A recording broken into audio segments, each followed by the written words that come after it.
Dapat pertanyaan dari kalian, kok kalau gue punya uang 3 juta, punya uang 5 juta, punya uang 10 juta, itu bagusnya investasi di mana sih sebenarnya? Banyak banget pertanyaan dari kalian tuh anak-anak yang biasa mungkin masih SMA, baru lulus atau bahkan baru kuliah. Di sini daripada gue ngasih tahu kalian ya 2 juta taruh sini, 3 juta taruh sini, ya pecah-pecah sini, reksadana, saham, kripto dan lain-lain. Mendingan gue langsung kasih tahu aja. Kesalahan terbesar investasi gue waktu awal gue ibaratnya masih meraba-raba investasi ya di umur 18 tahun.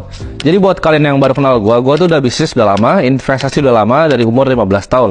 Jadi kurang lebih udah 7-8 tahun sekarang di dunia capital market. Nah dari sana gue banyak banget belajar dan di sini gue mau sharing kesalahan gue yang menurut gue itu paling fatal. Dan gue harap kalau gue bisa balik waktu ya. Andai gue udah tahu hal-hal ini di usia 18 tahun. Jadi buat kalian yang baru lulus SMA, baru masuk kuliah, ini menurut gue video yang kalian harus tonton. Menurut gue lebih gampang untuk kalian belajar kalau gue ngasih tahu kesalahan gue. Supaya kalian bisa belajar dari kesalahan gue, kalian skip stepnya buat gak usah ngelakuin kesalahan yang sama. Kesalahan paling fatal yang gue rasa gue lakuin waktu umur 18 adalah jadi orang yang super duper pelit. Ya, maksudnya apa? Gue waktu itu nggak ngerti apa-apa tentang uang. Gue nggak tahu uang itu benar-benar di-print dari angin. Gue nggak ngerti siapa yang ngontrol uang itu kayak gimana sih cara kerjanya. Karena gue diajarin dari dulu bahwa uang itu susah didapat, ya. Dan awal-awal gue kerja, awal-awal gue mulai usaha, gue kerja macam-macam. Dari jadi agen properti pernah, jadi wedding organizer pernah, macam-macam semua udah gue pernah ngerjain untuk dapat duit. Dan gue ngerasa waktu itu dapat duit itu sangat amat susah, ya. Jadi gue pernah punya agensi juga, udah punya usaha, punya banyak beberapa karyawan, ya, baru lulus SMA. Gue udah ngerasain banyak hal, ngimpor barang dari China, ya. Gue coba ngimpor minyak rambut, gue coba ngimpor barang-barang aneh seperti sedotan, ya. Jadi cari market yang laku di Cina, gue coba replikain di Indonesia. Macam-macam udah gue lakuin. Tapi alhasil dari semua gue dapat uang itu, gue jadi orang yang sangat pelit.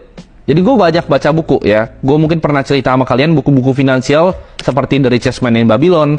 Gue juga pernah baca The Millionaire Next Door ya kan. Gue juga baca Simple Path to Wealth. Jadi diajarin di situ untuk jadi orang yang frugal gitu. Kita harus menghemat, dan menghemat. Nah ini mindset yang ditanamin gue karena gue mau cari uang sebanyak-banyaknya dan gue hemat sebanyak-banyaknya untuk gue bisa berinvestasi. Tapi gue akan kasih tahu kenapa ini adalah mindset yang justru salah. Dulu gue mikirnya ya, konsep yang selalu diajarkan adalah invest di misalnya index fund ya. Kalian mau financial advisor di Indo, mau financial advisor di luar negeri, pasti sarannya sama.